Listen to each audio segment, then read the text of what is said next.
okay, doctors, you guys are telling me one thing, but at the same time, in the back of my mind, I'm like, no, it's not his time. I went through so many nights of fear and depression over it, even though I felt like my world was falling apart and that I had no one to lean on. Jesus was my main provider. I was a little angry, of course, but not at God, more so angry at like, I should have done this. Right? I think when you go through grief, you're always like, I could have done this better on this day. Maybe if I didn't do this on this day, you always have that regret of that day. Hey everyone, welcome back to another episode of Good Grief.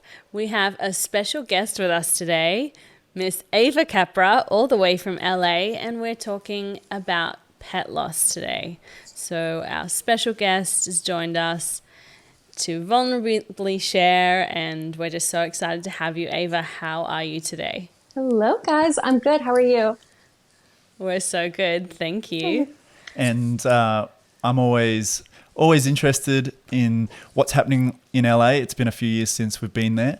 I know you've got your hands in many different areas, and you just come off a call for a job interview as well.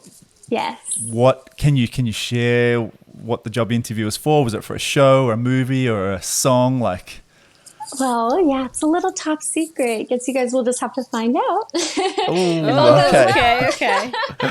Yeah, that's exciting. Yeah, it's super exciting. So stay tuned.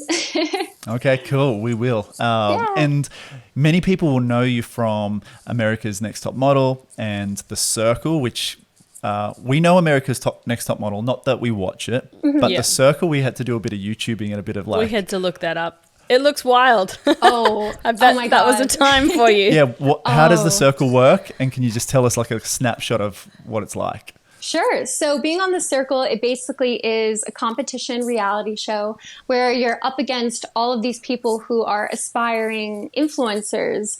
And I'm already an influencer. That's my job. That's what I do. But it was really cool to, do that and be a part of an actual like influencer show.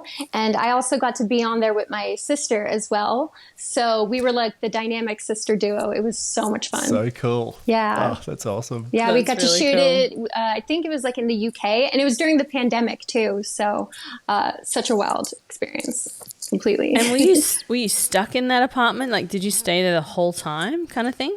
Yeah, so we stayed there the whole time. Thank God I'm really close with my sister.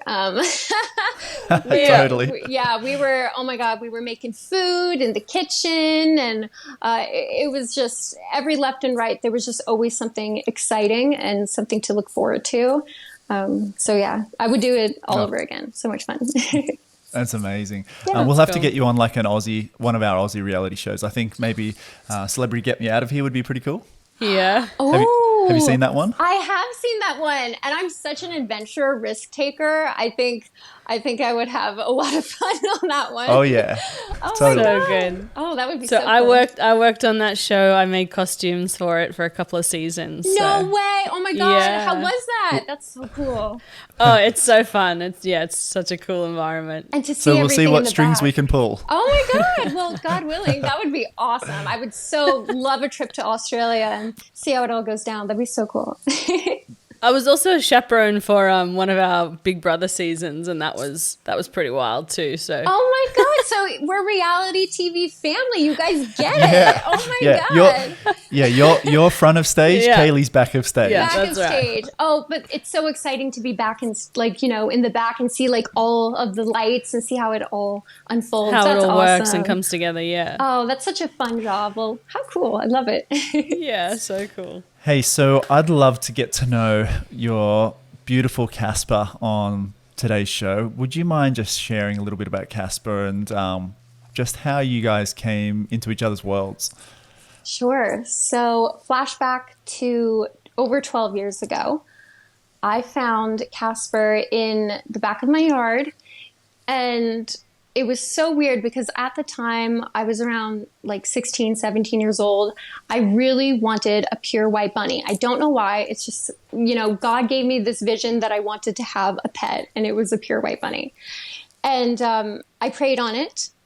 And on Mother's Day of 2012, I end up running into this angel this angel kitten sized palm of my hand, and the rest is history. He also came with a brother, Powder, over there, who is, he's blind and deaf. And from the moment I laid my eyes on Casper, I kind of just knew. It's like you have this soulmate connection immediately. When you connect with a pet like that, it's just you kind of know that they're going to be the love of your life. And yeah, rest is history. Wow. And, you know, I was sharing earlier that we had no idea of what it was like to lose a pet until only last year when my brother's puppy passed tragically, and it absolutely broke us to the core. And for me, it triggered off a whole lot of grief from my dad and a whole bunch of other things there. And I had no idea. It caught me off guard. Right.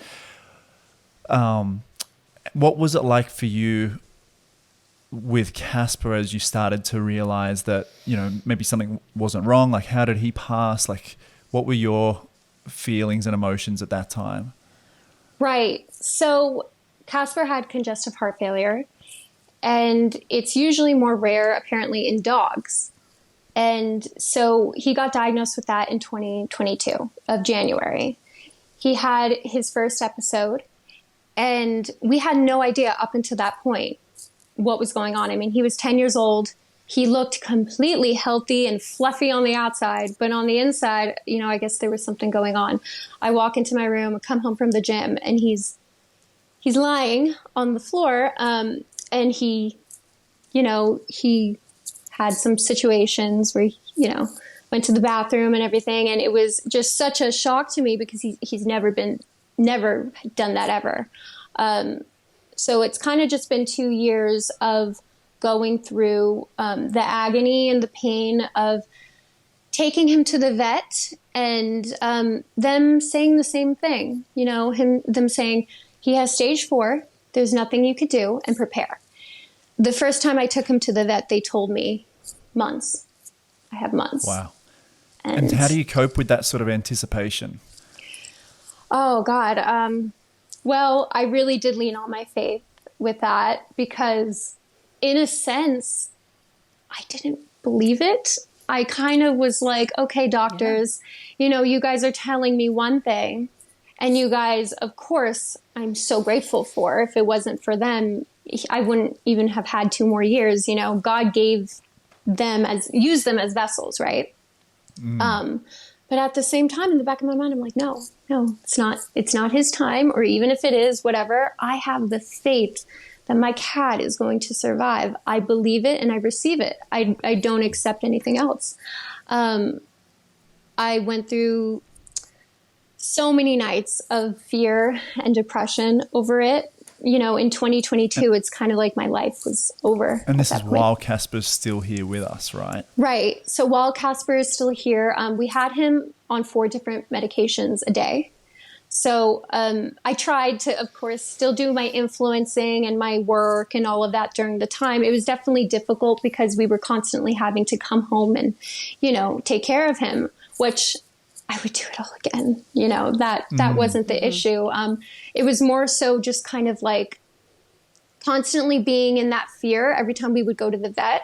Furthermore, I mean, I'm sure if you guys know, vet bills are extremely costly.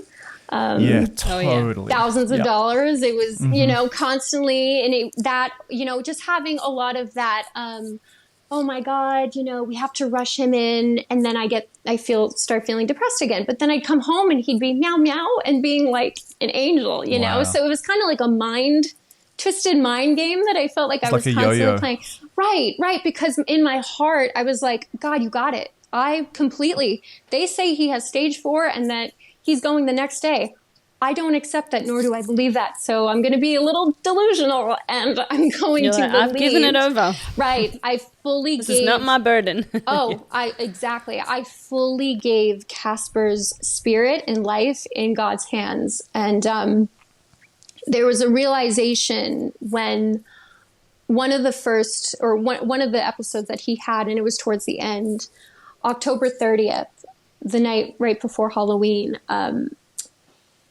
he passed in my arms. And we were rushing him to the vet, and he was in the car, and it was one of the most traumatic experiences I've ever felt in my life, because imagine just holding your baby and just seeing the light go out. And so at that moment, I kind of just had this overwhelming emotion of, God, it cannot happen now. It just cannot. Even if it is his time, please make a way. And I cried out to God. I said, God, let your will be done, but please, just not right now. It's not his time. And they took him in. They aspirated him, because what happens with congestive heart failure is the fluid builds up in his lungs and then eventually his heart. And that was what I was kind of prepared for, what was going to happen. But I didn't really prepare how it did happen, which was just I turn around and he's gone. Yeah. So October 30th, the lights were out. It was so traumatic. And they aspirate him and they say, don't even take him home. It's time you guys say your last goodbyes. And we don't even think he's going to make it through the night. So I go in. I'm like, okay, can I please, kiss my boy? And he's in a chamber. He's in like an oxygen chamber. And he gets up and he starts meowing like, Mom, meow, meow, meow. Like it's completely, he completely got restored and revived, like Lazarus. Whoa. I used to call him Casarus because of Lazarus, like in the Bible.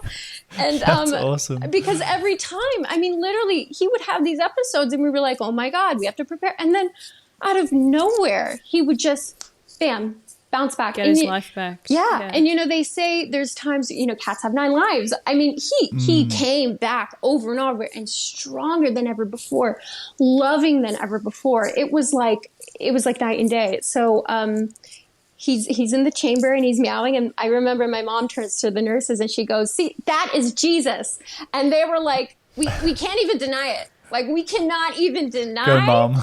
that. Right. And that's when I knew. That's when I was like, there's no way that God's hand wasn't on him in that moment. All you have to do is just really cry out and pray. And even if it doesn't go how you planned, at least you tried. And absolutely, I fully believe the pets come back. And humans, they come right back to you. So Totally. Oh, yeah.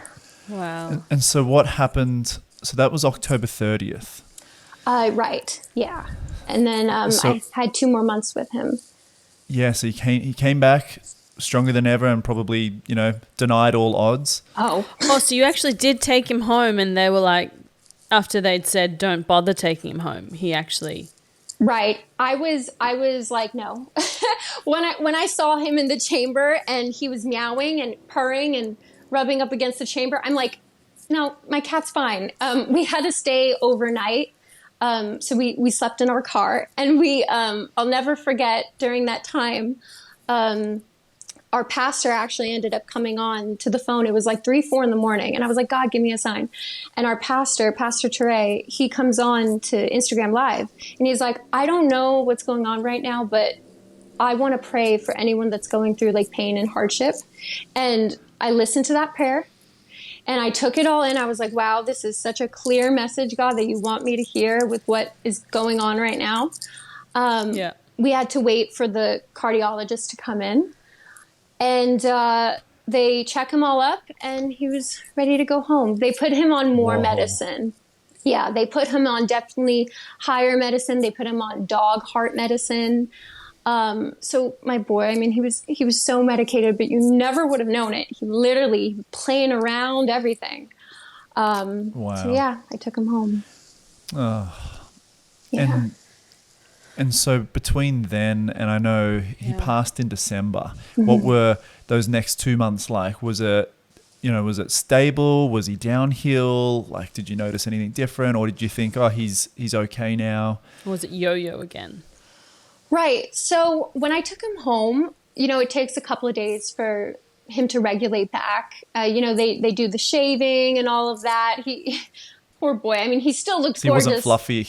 at that point. Oh yeah. He's a big cat. He was so big and fluffy, but then he had like a little patch on his rib cage and then on his arm. But he rocked it. I mean, he was just a little confident boy, and he was such a, cuddler and a lover, the way he would, even towards the end, just so loving and affectionate. He used to do this thing where he would bring me a toy. He would like go hunt for his toy. And it used to be a little hammy, a hamster. And he would bring it to me. He would still like do his normal behaviors. When the first episode happened in 2022, I highly recommend it for anyone, even baby, anything. Get yourself a camera, a ring light camera, and put it up and all around the house. Because when you're out, I mean, it was a miracle. I used to watch him. People would be like, "What are you doing?" "I'm out to dinner." I'm like, "I'm just checking in on son." Like I was a little weird with it. I was a little crazy with it, obsessive. But I would watch him on the camera, and completely normal, because I never wanted to have that fear of how the first episode went down and I wasn't home. So, sure. But yeah, completely normal. We had Thanksgiving together, and I dressed him up. I also would dress him up every holiday season. We did it a little earlier for Christmas. And I'm pretty sure Casper had his own Instagram account. Is that right? Absolutely. It's called Capra Cats. And you guys could see like a little tidbit of my life with him and everything we would do together. I would dress him up. He wasn't much of like an outdoor cat. He was very much indoorsy. Loved his bed. He's a homebody. Yeah. Mm-hmm. As long as he had his bed and his food, he's fine. And cuddles, family, he's good. So yeah, he was just completely amazing. And then a couple of days before, there maybe was one thing where he used to, when he was getting winded, he would just sit and he would perch. And I was like, oh no, like what's going on? I don't want to be alarmed or anything or freak him out. So I would just kind of watch him, but he did sit. And at that point, I'm like, okay, we're gonna call the vet and schedule, his reappointment, because I usually had to go every like 2-3 months. So the thing is also, and if you guys have pets, you totally understand this. Some pets, or cats in particular, are afraid of cat carriers. And whenever I would, put him into the car, he would kind of get anxiety over it. And with his heart condition, but yet I had to take him, so it was really just a stressful situation. So what I did is I put the cat carrier actually right here, and just to the corner of my room to get him comfortable with it. I looked up on TikTok, sure, all the things. I'm like, what can I do to make him like at ease? Because I have to take him back. You know what I mean? I got to do it. So I put him in the cat carrier. I put the cat carrier in the corner, and it was so weird because a couple of days before he was fine, everything. Maybe he just sat, but that really was the only sign. He was eating. He loved his food. Never missed a meal. He was taking his pills, all of that, going to the bathroom, normal. Sure. But the day of, I noticed he slept a lot. And I was looking at his pads, and the pads of his feet. And, when they say congestive heart failure, they could get blood clots. And that's okay, what the doctor said, like in the beginning, that he might have had, like he could maybe be forming something like around that. And so I didn't know if maybe that, because it happened so quick. I'm cleaning my room just like a normal day. And I go to him, I'm like, Casper, I was ready to feed him. It was nighttime. It happened at 9:00 at night. And it was so crazy because he was just minutes before, like I have a photo of him minutes before. I would take pictures of him all day long. And I had a photo of him, I'm giving him a treat. And I turn around and he's out, and he goes in the carrier to do it. So I don't know if he did that, like to say goodbye. It happened right here. And it's just weird, now I'm in here. I've been more comfortable. I didn't go into my room for months. And that was it. I didn't even get the chance to kind of pray and say, you know, Casper, come back to me. It kind of just happened. So there was two ways. The fluid build up, what I experienced, which I was kind of prepared for, as heartbreaking as it was. Or he goes in his sleep, or I just turn around and that's it. And I guess it was just the timing around Christmas. It definitely struck a chord. Oh, I'm so sorry. Yeah. And what was your immediate response like, you know, when you turn around and see Casper there and you go to check on him? Mm-hmm. Well, I turn around. He used to love when I cleaned. And so it was a peaceful moment. My mom and my sister, they weren't home. They were getting like Christmas gifts. It was just me and my brother. And I turn around and I just, you know, I see like, you know, visual things happening. And I instantly call my mom and I go, he's going, Mom, he's going. Like, oh my God. Like, this was the day that I dreaded, and I did not expect it to happen at all today, because just minutes ago he was full of life, sitting. He was fine. Yeah.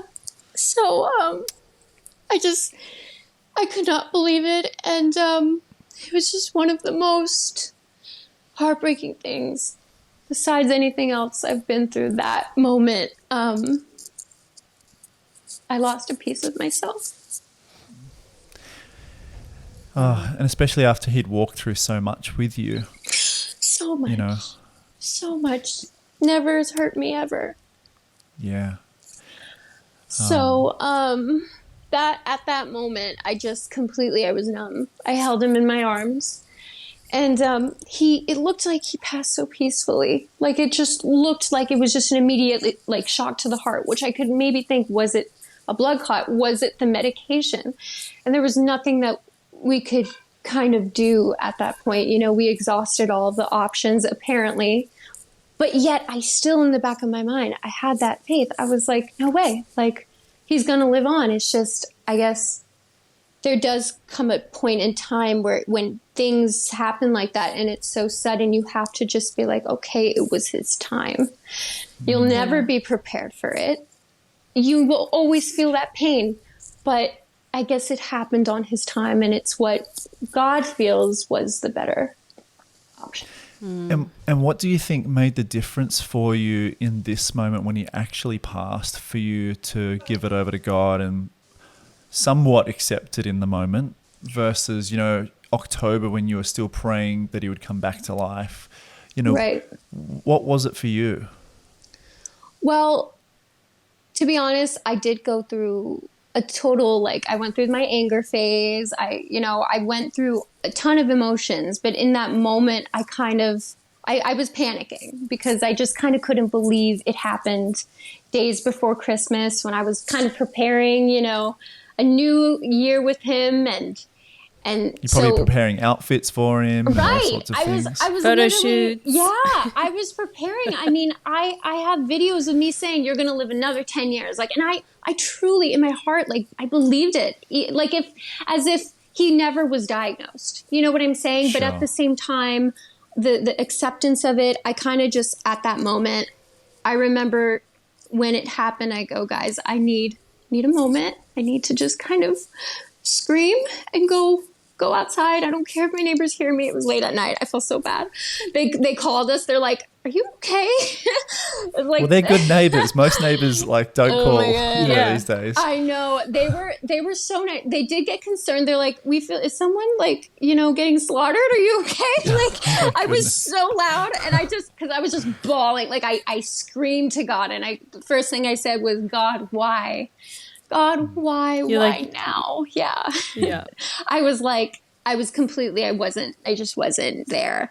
I was numb, and I asked God why. And I guess I only asked him because it was the timing. I knew it was going to happen, but the timing took me for a loop.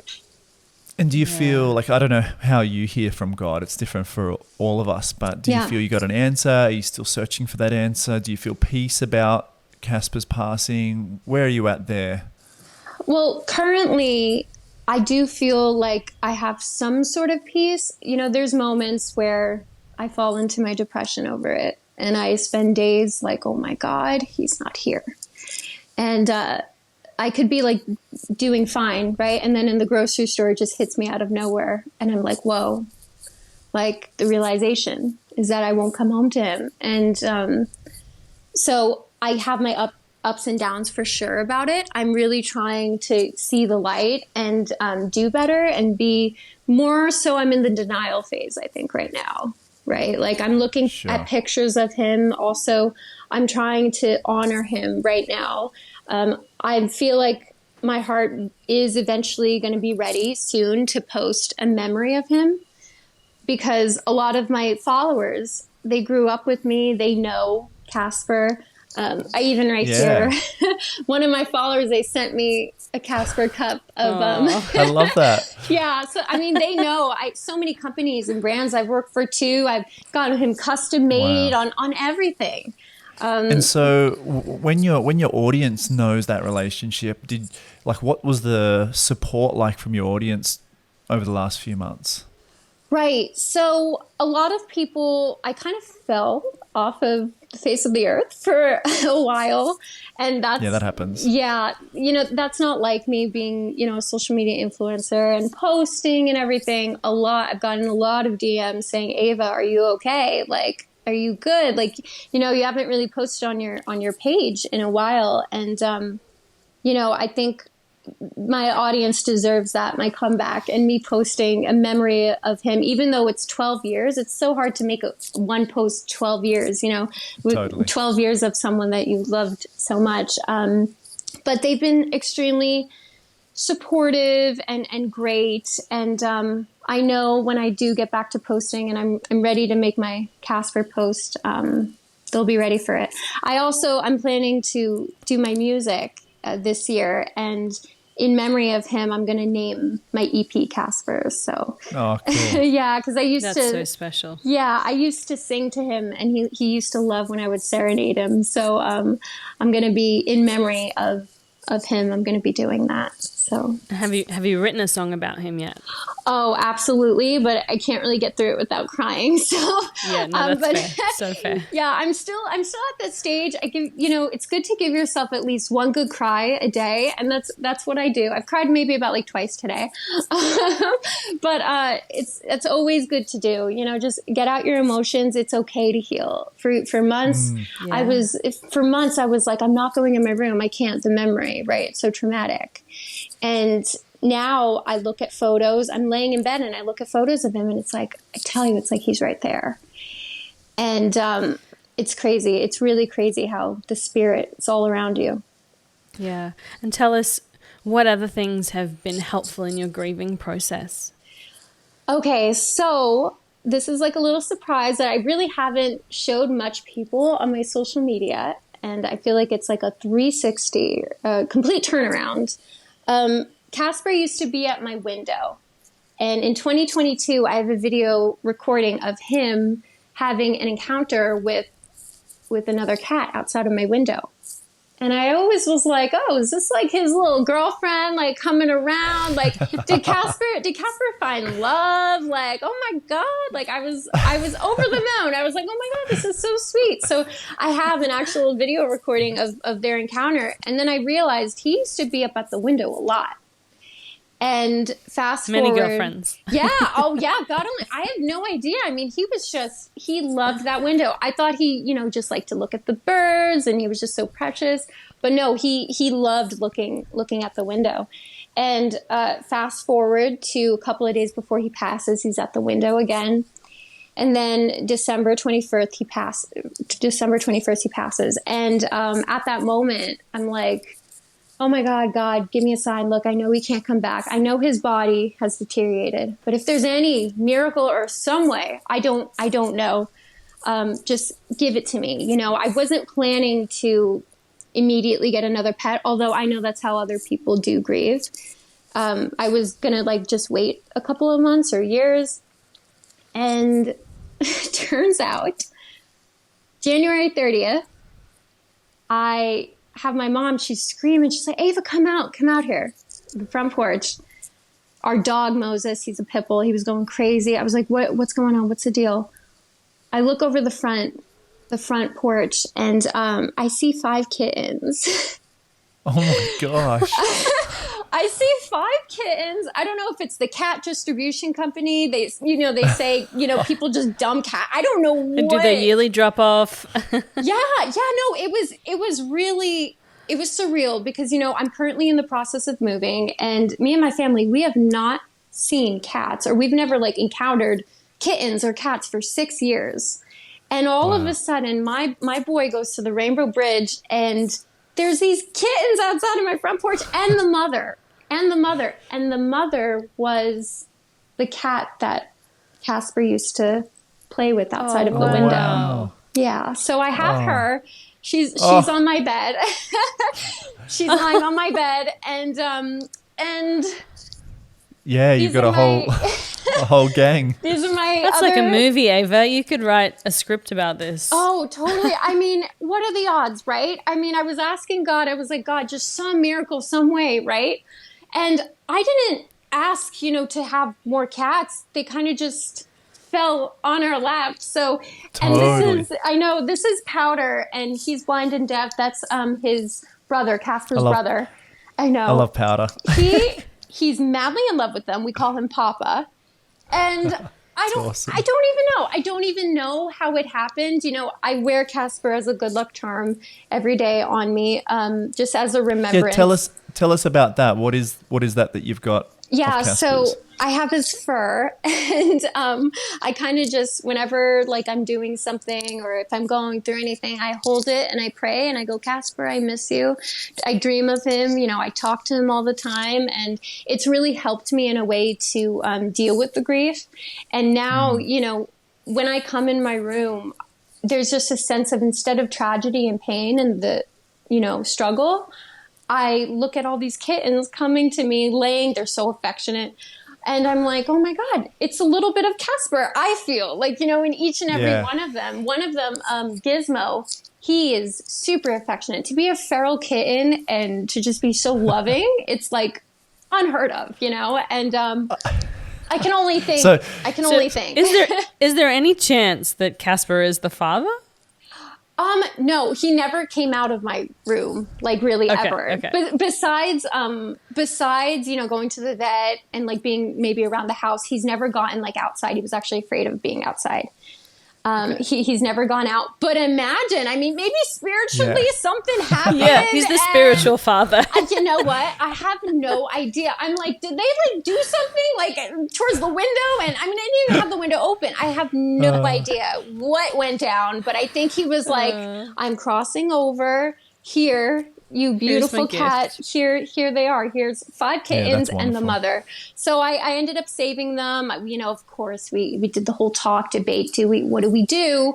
And they've been such a blessing, and they bring such joy when this house was so dark. They brought such just when joy. you needed it most. That is so special. Yeah. So it's a turnaround for sure. And I know you've got a bit of Casper on you. Are there any other ways that you remember him or like to honor him daily or often? Yeah, so I have been, which I haven't done in a while because I felt like I wasn't ready to do it. I do look at his photos and his videos now. And of course, there's moments where I start to cry. But then if I'm laying in the bed and he was always, he was such a couch potato. He loved the bed. When I watch videos of him, I'm like, he's here. It's so weird and uncanny, but I can only think that it's Jesus putting that piece of calmness and peace, knowing that he's literally right here next to me. And apparently on my front porch. So all of a sudden, out of nowhere, it's just definitely this piece. So I honor him looking at pictures and all of that. And where have you found peace in scripture? What have been some of the ones that you've really clung to during your grief? Well, definitely Philippians. I can do all things through Christ who strengthens me. That's definitely something while I was going through the pain and the grief.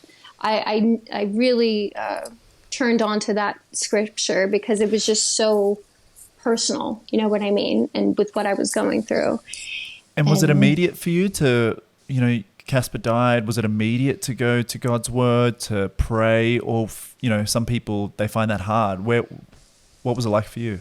Right. Well, I have a huge, loud Italian family support system. And the whole time, we have scriptures on like throughout the house. And on the fridge, on the walls. Oh, totally. On Our the favorite toilet door. Everything. Oh, we have So big crosses all around our house.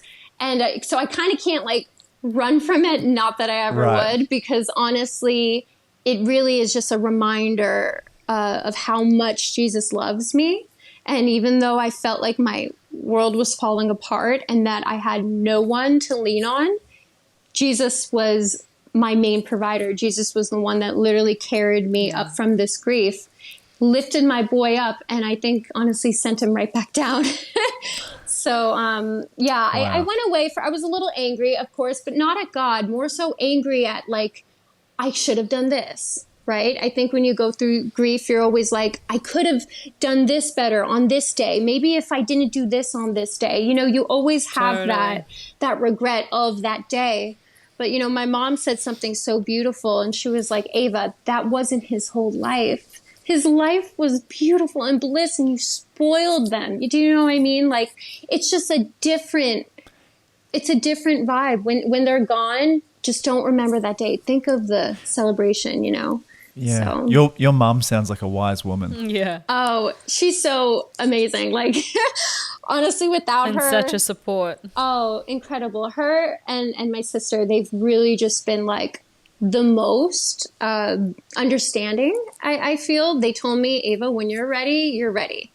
I went through the whole isolation process. When he passed, I cut off all my friends and I didn't talk to anyone. And my friends were a good distraction. I will say that. Like, they distracted me and stuff. But your friends, at the end of the day, they go through their own things. And I was such a positive, uplifting person. And like, when I'm your friend, I'm like super like loving and caring. And I'm like, I want you to do the very best you can. And at that moment in my life, I was so negative and so sad. I didn't want anyone to really kind of see that, So I closed off my friends, but now I came out of my hermit cage, and they've been We're so glad amazing. for it. Yeah, I know. Finally, I came out of the darkness, and my friends have been great and supportive, and my family, just more than anything, they've been my rock. Such a blessing. Not everyone has a support network around them. Yeah. Like you do, and I think. Or even an understanding one. Yeah. Yeah. Oh, absolutely. Absolutely. So we can just see so much gratitude on you for them. Yeah. Which is really beautiful. Oh, so incredibly grateful. They lost their baby too. Casper was everything to them as well. Totally. So, but even if you don't, have a support system and they don't understand it, eventually I do feel like if it's at that state, you'll just be like, listen, I'm going through it. You got to give me my space, and eventually they'll come around, or at least say, listen to me, please, because I need someone to lean on and hold, you'll find the right support system no matter who it is, for sure. Now, just before this, we were chatting and you very casually slipped into the conversation that you'd gone through grief prior to losing Casper in the form of like a soulmate that you had. Yeah. Would you mind sharing about that? Because I didn't know that about you, and when you shared that, I just was like, whoa. Caught us a bit by surprise. Sure. So I fell in love at a really young age. I was 16 years old, and I loved this person very much. I met them in homeschool, and we had a 10-year plan together. What question? How do you meet someone in homeschool? What, like Right. They have like meetup groups and activities and stuff. Right. So, I was in homeschooling. It was kind of like a group where you would go somewhere. I don't know how it was, but like back in the day, you would go somewhere and you would be with maybe like 10 teenagers in a corner, and you would do your work, and then, you would go home and leave, and you would do everything else at home. Okay. And so thank you. That helps. Yeah, sure. No problem. I had to get pulled out of school because I was bullied and all all that fun stuff. So I was like, okay, I'm going to go to homeschooling and let's see, maybe I'll have some interaction, have some, life. And Sure. I ended up meeting Ken, and it was just wonderful experience. It was like puppy love, and we had a plan, a 10-year plan that we were going to be together and have a whole life together. And I promised him actually that I was going to wait for him. I was going to wait, not date or any of that. And that was it. Fast forward to a couple of years later, he ends up moving to Australia and New Zealand and finding himself. He comes back and he gets diagnosed with brain cancer. And in that moment, I kind of felt like my world was shutting down because I loved this person, in my teen years. And we had a whole plan. We recorded a video saying that we're going to come back to each other and it's going to be, this magical like love, and it's just going to be perfect. And unfortunately, my whole world kind of came crashing down during that moment. And yeah, he died in 2019. And that's kind of where that was like my first ever official like adult loss, human loss. Oh, it's huge. Yeah. I never experienced grief ever in my whole life. I went through a whole depression over that. And the one thing that was by me besides God and my family was my son, was Casper. And I put all my love into him after that, honestly. And that's when we got like extremely close, me and my boy. So, yeah. Well, we're so sorry, to hear about Ken, and thank you for sharing that part of your life as well. Yeah, of course. I know a lot of what you were sharing with us here you haven't shared before, sort of publicly ever. And so your vulnerability is just such a gift to so many that are going to hear this. Of course. I would love to know, and we love asking people this question, is what advice would you give to others who have lost a pet or will lose a pet in future? I would say anyone that is going through that pain right now, whether, they're in that moment of knowing or it's already happened and they're dealing with that grief right now, the most advice that I can give is to just hold on and have that faith that God is going to make whatever the will is set out for. It's going to happen at the end of the day, but be positive and have that faith that that spirit's going to come back to you, and honestly might show up on your front porch, even without you asking for it. It literally, your soulmate pet, when you have a soulmate pet, it's unlike anything in the whole world. That love will stay with you for the rest of your life. It will come back to you. It might come back in another pet. It might come back to you in another human. God willing, I hope Casper comes back to me in a man. But you know what I mean? Like that spirit, you have that connection, and it lives on forever. And I have really noticed that, although maybe there's times where I'm in denial that, oh, he's not gone or whatever. I do just really pray that God gives me the wisdom and the strength every day to get up in the morning and live for Casper through me. And that's really just kind of what I would let people know. Live through yourself, live his spirit and your pet's spirit through your life that you create and the life that you live. And your pet will be smiling down upon you, happier than ever for you. They would never want to see you sad, So just live out their legacy in love and light. I love that. Yeah, that's so great. Oh, yeah.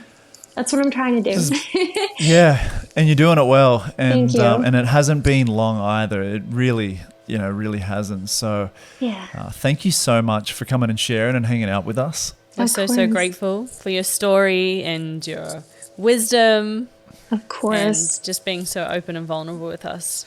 Thank you. I appreciate you guys so much. Thank we you. can't wait to hang out sometime in person. We'll get some in and out if we're in your side of the world. Oh my God. Oh my God. You guys will love it. Come on over.